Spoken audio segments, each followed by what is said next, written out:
الله يا الله. Bismillahirrahmanirrahim. Assalamualaikum warahmatullahi wabarakatuh.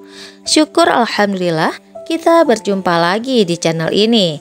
Semoga perjumpaan kita kali ini memberikan banyak manfaat untuk kita semuanya. Amin ya rabbal alamin. Salawat dan salam selalu tetap tercurahkan ke pangkuan Nabi besar Muhammad sallallahu alaihi wasallam. Allahumma sholli ala Sayyidina Muhammad wa ala ali Sayyidina Muhammad. Sahabat beriman yang dirahmati Allah Subhanahu wa ta'ala, saat hari akhir tiba, satu persatu dari umat manusia mulai berlarian tanpa arah dan mencari tempat untuk menyelamatkan diri. Tapi tahukah Anda, jika ternyata ada beberapa negeri yang sangat aman untuk kita huni, yang dianjurkan oleh Rasulullah Shallallahu Alaihi Wasallam di akhir zaman. Bahkan Dajjal pun tidak bisa mengakses tempat ini. Negeri apa sajakah itu? Tonton video ini hingga akhir agar tidak sesat. Kemunculan Dajjal di hari akhir menjadi salah satu ujian paling besar yang akan dihadapi manusia menjelang hari kiamat terjadi. Tragedi demi tragedi yang disebabkan Dajjal bukan main efeknya. Dalam tafsir Al-Husyr Al-Hakir dijelaskan, jika Rasulullah Shallallahu Alaihi Wasallam pernah bersabda, tidak ada perkara yang lebih besar antara penciptaan Adam sampai hari kiamat melebihi fitnah Dajjal. Hadis riwayat Muslim.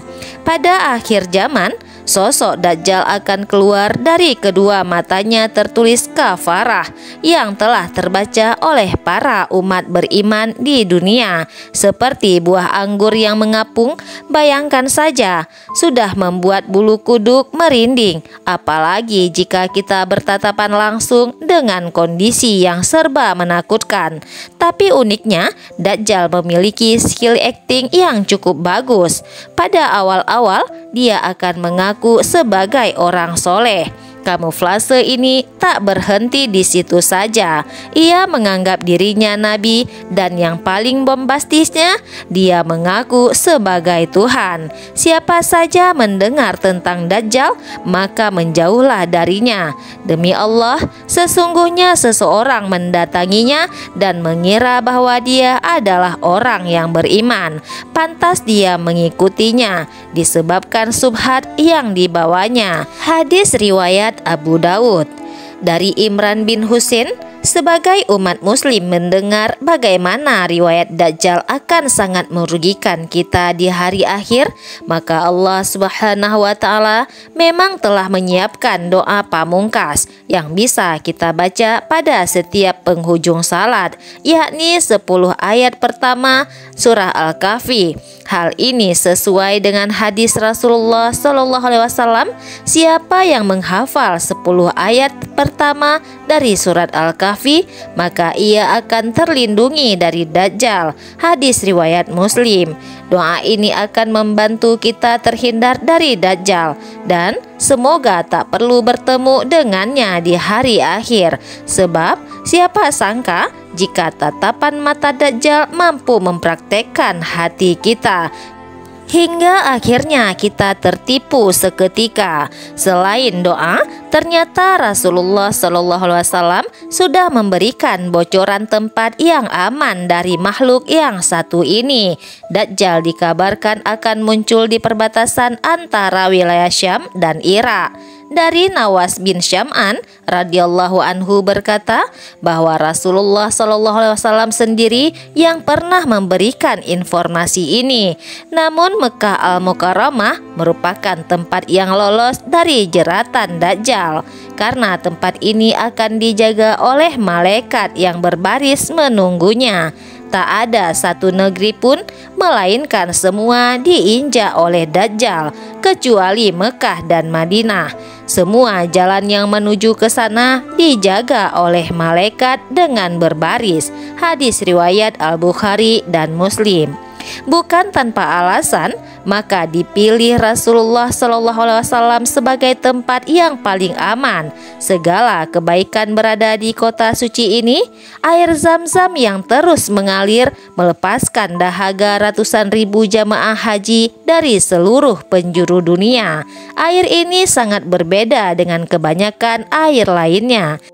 Menurut penelitian Amira Bosra dan kawan-kawan yang berjudul Composition, Hydrology and Healthy Benefits of Zam-Zam Water, menjelaskan jika air ini telah digunakan selama 4.000 tahun lamanya, yang mengandung banyak antioksidan dan bermanfaat bagi penyandang kanker.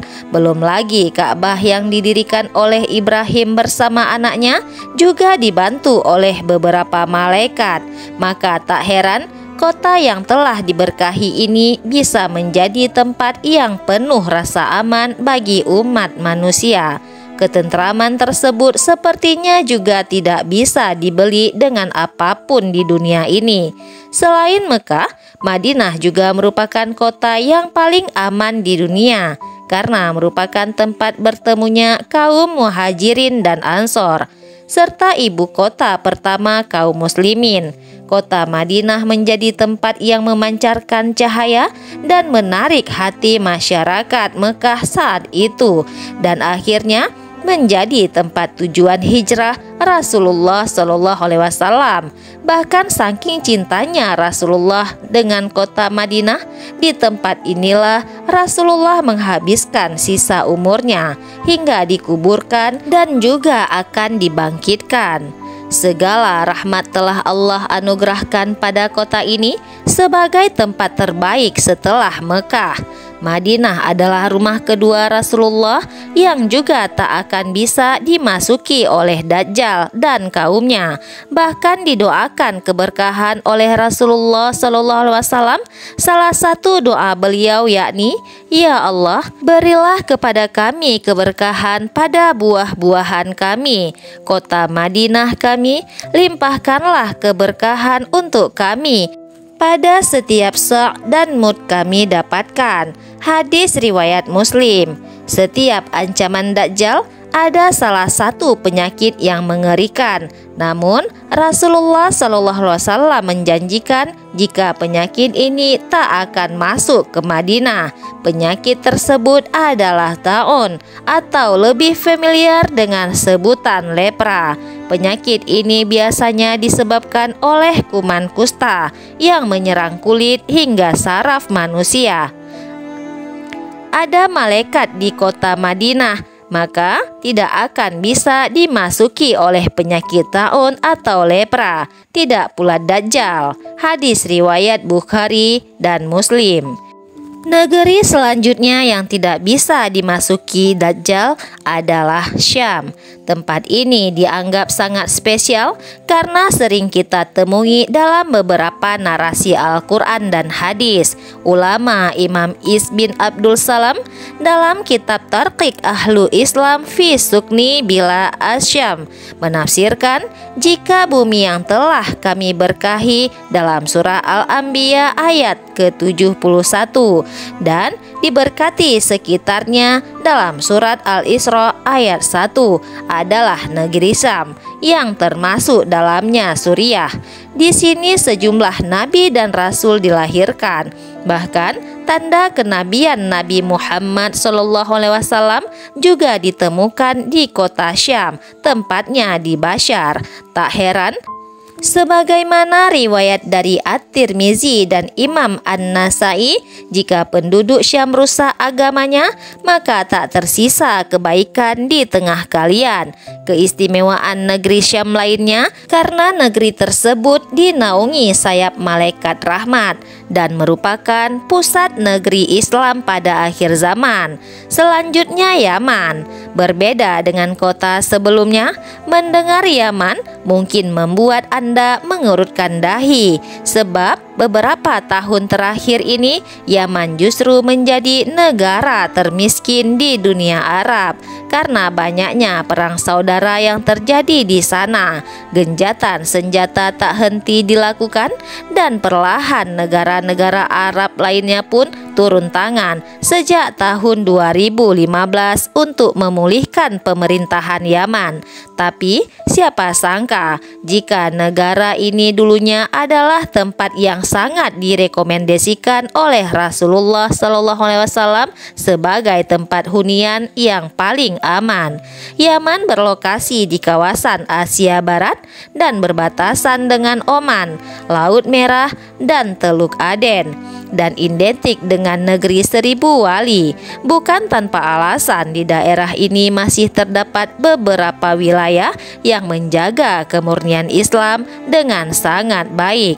Tautan ilmu dari para wali serta ulama keturunan Nabi masih bisa dengan mudah kita temukan di tempat ini. Di Hadramaut misalnya, lembah ini dikenal dengan sangat subur. Di negeri yang didominasi oleh padang pasir yang tandus, di tempat ini pula tersebar ribuan keturunan baginda Rasulullah SAW yang dulunya pernah hijrah dari Mekah dan Madinah. Salah satunya adalah sosok Habib Umar bin Hafiz yang diyakini memiliki garis keturunan dari Rasulullah SAW. Sosoknya sangat bersemangat dalam menentang kekerasan dan telah membangun banyak pesantren di Yaman dan menyebar Islam ke berbagai nusantara. Meski Indonesia tidak pernah disebutkan langsung oleh Rasulullah SAW sebagai negara aman di akhir zaman, tapi kita berharap Indonesia bisa menjadi salah satu negara yang aman dan menjadi salah satu negara yang menjadi tempat hunian teraman dan nyaman di akhir zaman.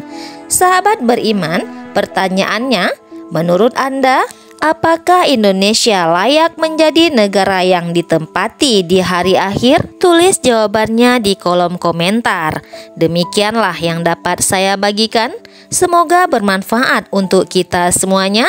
Wallahu a'lam bishawab. Wassalamualaikum warahmatullahi wabarakatuh.